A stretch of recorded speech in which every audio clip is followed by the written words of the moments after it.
তেহরানের আকাশ যেন ঘুমে ঢেকে গেছে। জুনের হালকা বাতাসে ঘরে ঘরে নিস্তব্ধতা। দুপুরের গরম শেষে রাতের একটু শীতল প্রশান্তি। কেউ বারান্দায় বসে চা খাচ্ছেন, কেউ বা ফোনে খবর পড়ছেন। কেউ জানে না ইতিহাস ঠিক তখনই তার রক্তাক্ত কলমে নতুন অধ্যায়ের সূচনা করতে যাচ্ছে। ঠিক তখন ইরানের রাজধানীর আকাশ চিরে নেমে এলো আগুনের পাখি, ইসরায়েলের যুদ্ধবিমান। না, এটা কোনো সিনেমার দৃশ্য নয়, না এটা কোনো ওয়ার গেম নয়, এটা বাস্তব। আর এতটাই অকল্পনীয় যে প্রথমে অনেকেই বিশ্বাস করতে চায়নি। এক রাতেই একবারে প্রায় ২০০টি যুদ্ধবিমান ইরানি স্কাইডোম ভেদ করে ঢুকে পড়ল। প্রায় ১,০০০ কিলোমিটার দূরত্ব পেরিয়ে কোনো বাধা ছাড়াই তেহরানের বুকে নেমে এলো আগুনের বৃষ্টি। তেহরানের অফিসিয়ালরা ২৪ ঘণ্টা আগেও বলছিলেন, প্রতিবেশী রাষ্ট্রের মাধ্যমে আমরা আগাম বার্তা পেয়েছি ইসরায়েল হামলা করতে পারে। তাহলে প্রস্তুতি ছিল, হুঁশিয়ারি ছিল, তবু কেন কিছুই করা গেল না?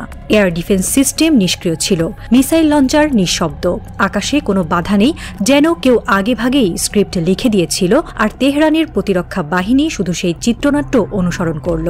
বিশ্লেষকরা বলছেন, এটা কেবল বাইরের যুদ্ধ নয়, এটা ছিল ইনসাইড জব, একটি অভ্যন্তরীণ বিশ্বাসঘাতকতা। পরিকল্পনার এমন নিখুঁত বাস্তবায়ন কেবল তখনই সম্ভব যখন শত্রু বাহ্যিক নয়, বরং প্রতিরক্ষা ব্যবস্থার ভেতরেই একজন চুপিসারে সিস্টেম বন্ধ করে দেয়।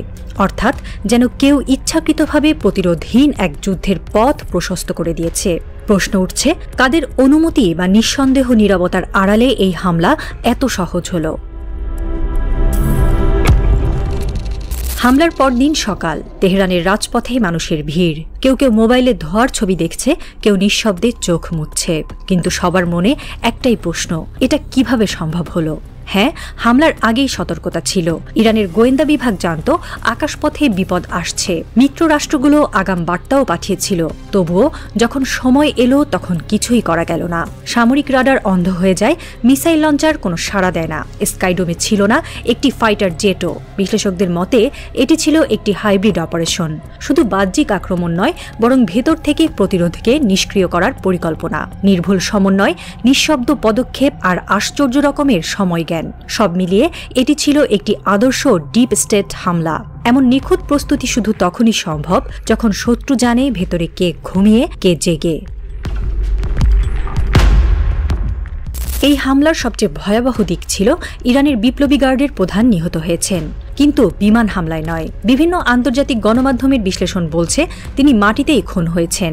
সেলফোন ট্র্যাক করে তাকে হত্যা করা হয়, যেন স্পট করে দেওয়া হয় তেহরানে ইসরায়েলি ডেথ স্কোয়াড ঢুকেছে।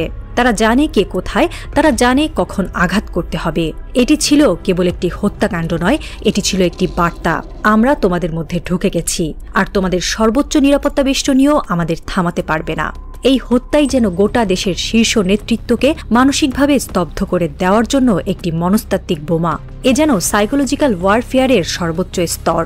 আরও বড় বিষয় হল, এই হত্যাকাণ্ড ইসরায়েলের এয়ার স্ট্রাইকের অংশ ছিল না, এটি ছিল গ্রাউন্ড অপারেটিভ দ্বারা সম্পাদিত, যারা সম্ভবত অনেক আগেই তেহরানে ঢুকে গিয়েছিল। বিশ্লেষকরা বলছেন, এটি শুধু শত্রু নিধনের কৌশল নয়, বরং শাসকের অন্তরে ভয় ঢুকিয়ে দেওয়ার একটি ট্যাকটিক্যাল বার্তা। পলাশির প্রান্তরে সিরাজউদ্দৌলার পতনের মূল কারণ ছিলেন মীর জাফর, ভিতরের মানুষ যে শত্রুর হয়ে দরজা খুলে দিয়েছিল। আজকের তেহরানও যেন সেই ইতিহাসের পুনরাবৃত্তি। ইসরায়েলকে আকাশে ঠেকাতে না পারা, পরমাণু বিজ্ঞানীদের একে একে খুন হওয়া, বিপ্লবী গার্ডের ভিতরে ভাঙন, সবই যেন এক গভীর ষড়যন্ত্রের চিহ্ন। তেহরানের মসনদে এখন একটাই প্রশ্ন ঘুরছে, আমাদের ভেতরে কে ছিল সেই ছায়ামানব? এমনকি গোপন সূত্রে বলা হচ্ছে বেশ কয়েকজন জেনারেল বা কর্মকর্তা কয়েক সপ্তাহ ধরেই নিখোঁজ বা অদৃশ্য। কারো কারো সম্পদের হঠাৎ পরিবর্তন হয়েছে, কারো পরিবারের সদস্যরা সীমান্ত পেরিয়ে চলে গেছে। এটি কেবল ষড়যন্ত্র নয়, এটি ছিল ধাপে ধাপে পরিকল্পিত এক বিশ্বাসঘাতকতার চিত্রনাট্য, যার প্রতিটি পাতা লিখেছে ভেতরের কেউ। ইতিহাস বলছে, কোনো বড় সাম্রাজ্য কখনো বাইরের আক্রমণে ভেঙে পড়ে না, তা ভেঙে পড়ে ভেতরের বিশ্বাসঘাতকতায়।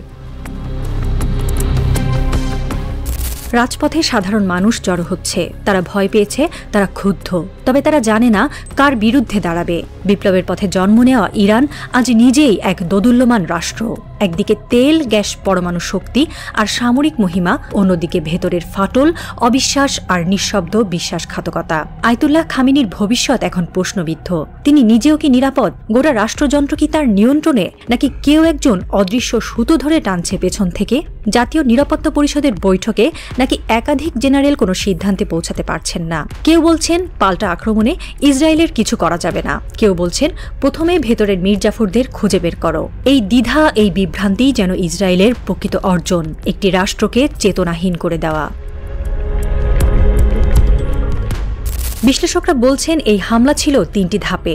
1. সাইবার আক্রমণ, ইরানের রাডার সিস্টেমকে অকেজো করা হয়েছিল আগেই। 2. ডিজিটাল ব্লাইন্ডিং, ইলেকট্রনিক জ্যামিং দিয়ে ইরানের কমিউনিকেশন লাইন কেটে ফেলা হয়। 3. গ্রাউন্ড অ্যাসাসিনেশন, নির্বাচিত টার্গেটকে সরানো হয় মাটিতেই।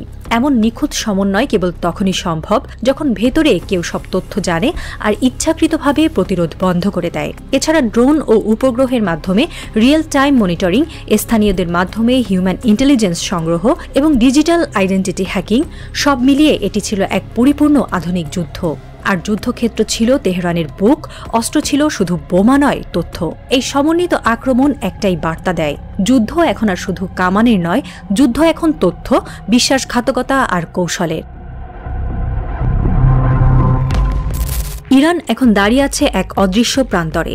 বাম দিকে ধ্বংস, ডান দিকে সম্ভাব্য বিপ্লব। এই আঘাত হয়তো ইরানকে ভেঙে ফেলবে, নয়তো আবার গড়বে।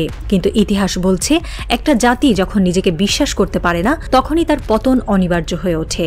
রাজনৈতিক বিশ্লেষকরা বলছেন, যদি খামেনি নেতৃত্ব টিকিয়ে রাখতে না পারেন, তবে নতুন এক সামরিক অভ্যুত্থান বা ভেতরের রাজনৈতিক পুনর্বিন্যাস ইরানের ভবিষ্যৎ নির্ধারণ করবে। এটাই হয়তো 1979 বিপ্লবের পর সবচেয়ে বড় রূপান্তরের সময়। কিন্তু তার আগে খুঁজে বের করতে হবে কে সেই মীর জাফর আর কতজন আছে তার পাশে। তেহরানের এক গোপন বাংকারে বসে আছেন আয়াতুল্লাহ খামেনি। চোখে ক্লান্তি, পাশে কাগজের স্তূপ, বহু ফাইল, গোয়েন্দা রিপোর্ট, স্যাটেলাইট ছবি। তিনি জানেন এটাই তার সবচেয়ে বড় যুদ্ধ। কিন্তু এই যুদ্ধ বাইরের নয়, এই যুদ্ধ ভেতরের। ঘড়ির কাঁটা থেমে গেছে যেন। তিনি তাকিয়ে আছেন সামনের স্ক্রিনে। ইসরায়েলি যুদ্ধ বিমানগুলো ফিরে গেছে, কিন্তু রেখে গেছে এক অদৃশ্য ছায়া। ঠিক তখন এক জেনারেল তার কানে ফিসফিসিয়ে কিছু বলেন। খামেনির মুখ থেমে যায়। 3 বার কেবল একটি নাম উচ্চারণ করেন, মির্জা, মির্জা, মির্জা। কে এই মির্জা? একজন জেনারেল, একজন ছায়ামানব, নাকি এই নতুন পলাশির মীর জাফর?